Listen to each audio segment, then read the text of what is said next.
and he was also last year with the lockdown cancelling has talked to us, going to share about insects. He's had that very special experience. Please background yourself. I can't remember a lot of it from the old post, forgive me, but I feel we're going to get a good understanding, and I said, can it be relevant to us all? So it is particularly about insects in the garden, and I hope you find a little place where the antennae matter to you. Thank you. Thank you, Andrea.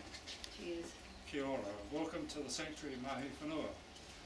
And for those, the Mahi Whenua was a title, the Maori name was gifted by Sir John Ture, meaning it's the work, and it means the land or placenta.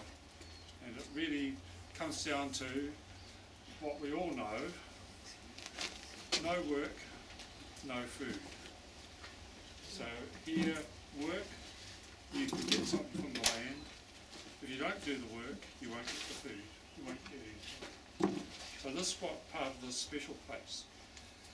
Before going on to this, about the sanctuary, and we'll have a tour around it of insects. That was my professional life with the what was DSIR entomology division, then plant protection, followed by Manaaki Whenua land care research. And I was in charge for many years of the main collection of New Zealand insects, the biggest collection of reference collection of New Zealand insects in the world. At the time, cast your minds back, as most of you will be able to, 40 years ago, and things like biodiversity didn't mean a hell of a lot.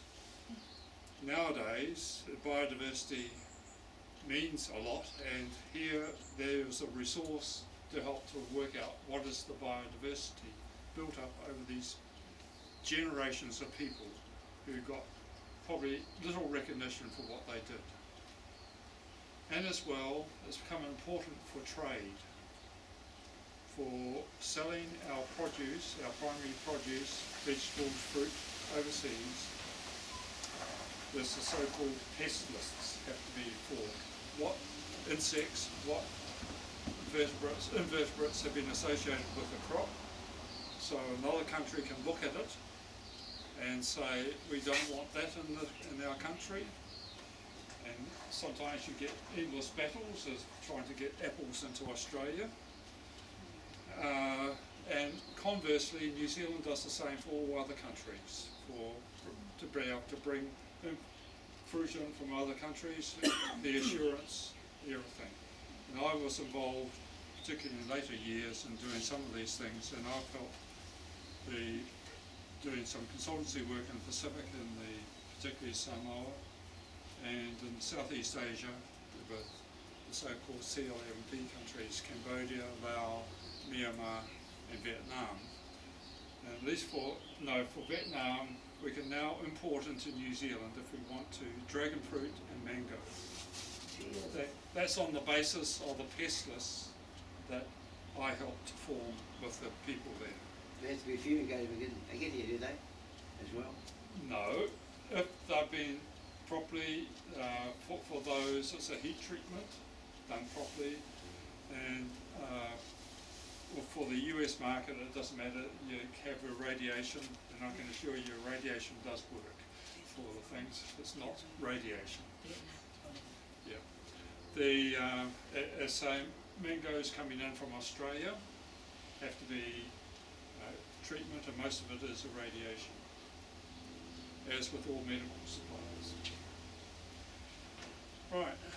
So my background is an interest in knowing what insects are around in New Zealand, how many there are, and what does it mean to the environment.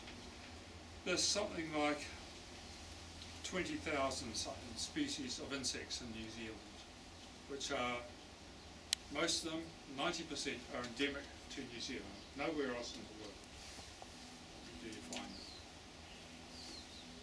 Most of them are restricted to native vegetation. Come to a place like this, and there's very few native insects can survive in this environment. I'll speak about some of these soon. Many of the insects that you see around gardens and other parks are in fact come from other parts of the world. So what this means in the future, what New Zealand insects require is not just a particular tree, shrub or grass to feed on. It actually requires the habitat, the environment, usually a closed canopy. A lot of the introduced species don't go in very far into native vegetation. So they are outcompeted. There are, again, exceptions, but on the whole, they can't do it. When we come to a place like this, and for gardening going through, most of the problems that we have are through introduced insects, through things from other parts of the world. But there are some good New Zealand native insects that have managed to adapt to the environment, and these are usually generalists. They can live on anything or many different things. And I'll start off with one, and I'll recommend a few things. Drawings of this lemon tree borer, the Mona hirta. Now, the lemon tree borer is a New Zealand native. It's one of the few New Zealand natives that can bore and gets into citrus, gets into a lot of things, causes problems, and thinks a problem. One of the things for what it means being a New Zealand native, it means that in the habitat and the general things, sometimes its natural control, its parasitoids, can't be in the same, survive in the urban environment. So therefore it can become up to pest levels at times. So when you get it in your grapevines or citrus and other things, this is a New Zealand native insect that's managed to conquer and work in the urban environment. Is that the same as a Capricorn beetle, or is that different? The Capricorn beetle. That's a different thing altogether. There's about 10,000 different species of beetles in New Zealand. An interesting one is from the science point of view. This was one of the insects collected on Captain Cook's first voyage to New Zealand, and it's one of the several first described by the Swedish naturalist Fabricius in 1775. We've got the original book, and that is in the library of Manaki Whenua. It's really quite incredible to think that you can go back and look at these specimens, and many of these specimens are in the British Museum Natural History Museum in London. That's where the collection ended up. The importance of having collections comes over what is the name that you give, what do you call something? And from the science point of view, you go back to what was first described. Other people come subsequently and thought it was something else and given it another name. That then goes into synonymy, and the only way that you can actually do it is to check it out, is check the original specimens. So within collections there are these very important type specimens, the holotypes, lectotypes, and these are the things like reference standards to say what is, when it comes to any dispute on what is there, the name. Even nowadays, with molecular biology going through, they can now pick up and find the DNA sequences for these specimens, so you can then do the checking out even more detail. One thing I brought this along is because this illustrator, Des Hillmore, is a fantastic illustrator. He'll be turning 80 in a few months' time, living now back in Takapau on the east coast. What he does with these drawings, these scientifically accurate, but what he puts into these drawings is the detail for identification. And sometimes you omit some things which you may look. Nowadays you think of a photograph showing everything. She may not show the details you need to know to do the proper identification. Deers rather succinctly summed it up. You won't be able to see it here, but he did a self-portrait of saying omitted details. So he himself, with trying to a beetle illustrating deers with clothes on and only showing him unclothed, nude. So that's the idea for a drawing, is you show the essential parts.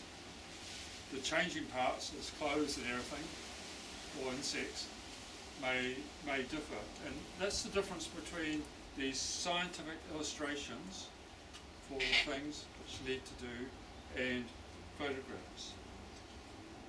So that was the lemon tree borer.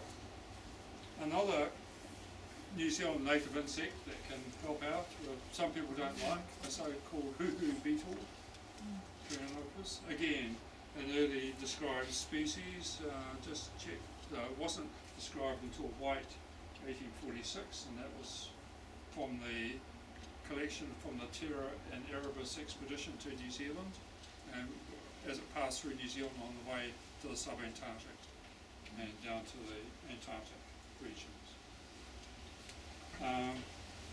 This one lives in conifers, so therefore with the pine plantations, the radiata pine, it has blossomed. Humans have provided a really good habitat for the things, but like most of the beetles, it's the grub, the immature stage, and it's the dead and dying which it works on. It doesn't attack live trees, whereas the lemon tree borer can get into live parts. It's unusual. Another one which has come through which causes problems within the agricultural area is the grass grub beetle. Again, a New Zealand native, and this is why a New Zealand native, why it's been so difficult to control over the years. It is a New Zealand insect, in its natural habitat going through before humans gave it a lot more habitat going through, it was under control. At times now it's caused all sorts of things, and so this is why for years past, not so distant things with DDT and other things thrown around, it actually not only destroys the beasties, but it also destroys everything else in the long run. But Deers Hillmore, he has done about 1,000 drawings, and if you put into his name Deers Hillmore illustrations, all his illustrations are now available online to look at. So it is a fantastic resource. And that lemon tree borer, yeah, what's its differential native? it does a whole lot of different native trees. It's a generalist. It can go into many different natives.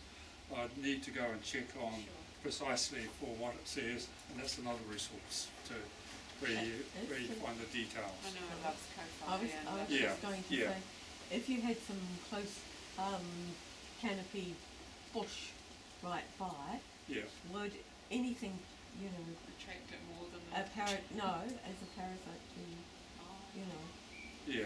as something that will control the. It is likely that it would be more likely to do it. It's usually the open area.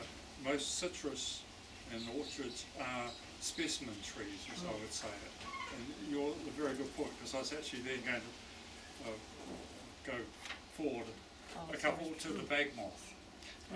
A bag moth here, and the New Zealand native bag moth, the female lives in the bag, it's flightless, and going through, the male flies around, finds the female, and the female goes through. But that is a generalist feeder, and what we've shown from the food forest here, with the surrounding ecostructure, where there's a canopy is close over, the bag moths is present, whereas the same specimen trees out by themselves don't have it on at all.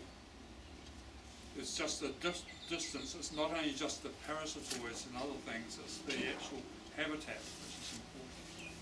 Can I ask regarding the grass scrub, with organic agriculture they said we've got to have at least 5 or 6 grasses when they first started turning farms organic, because they all put their roots down at different depths. Yes. Has that made a difference to the grass scrub, or does it eat anything, or is it only the short fruited grasses that might have attacked easily when it got dried out? It's mainly the pasture grasses, the conventional pasture grasses en masse, but I'm not too sure of when you get the diversity in pasture, whether that affects the amount. It is, and what you're talking about is also, again, for control, was to have areas around hedgerows and other things which can flower and have parasitoids living in it. It does make a difference, but you still get your outbreaks for the things. Is it happen more frequently in wet or dry ground?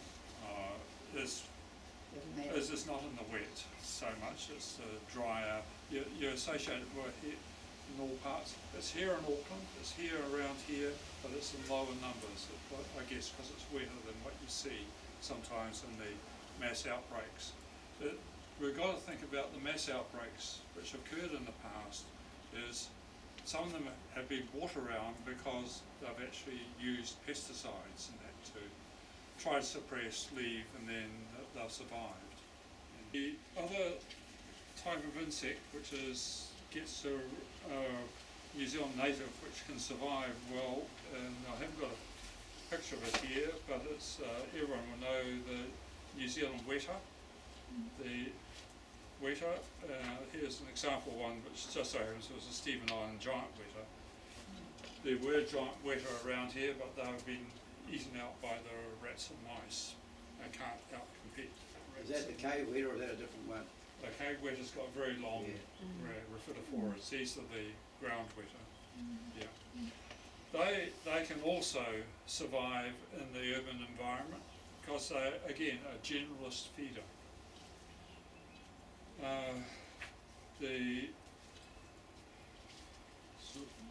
Some of the pictures I have of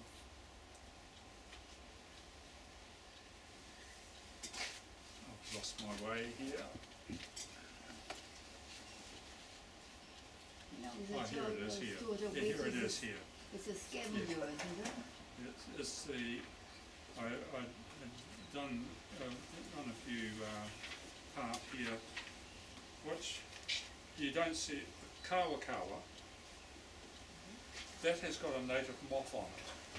The kawa moth, which makes holes in the leaves. It's not on this picture, there's no holes in the leaves. And that was taken out here, and only now are there some holes appearing in the leaves going through, which shows the kawa moth is coming up gradually from the Oakley Creek walkway area. In terms of use of kawa, these are good for a relaxing tea like this, but the leaves that have been eaten, they are the best ones for in Māori medicine, because when the kawa moth feeds on the leaves, of course the plant then tries to defend against being eaten and produces chemicals, and these are the chemicals that help in the reaction of Māori medicine had picked up. You use the best leaves when you want to use as a medicinal purpose are the ones with holes in them. They've been eaten by the kawa moth. Yeah. So that is one which is now coming back into an urban environment. Once again,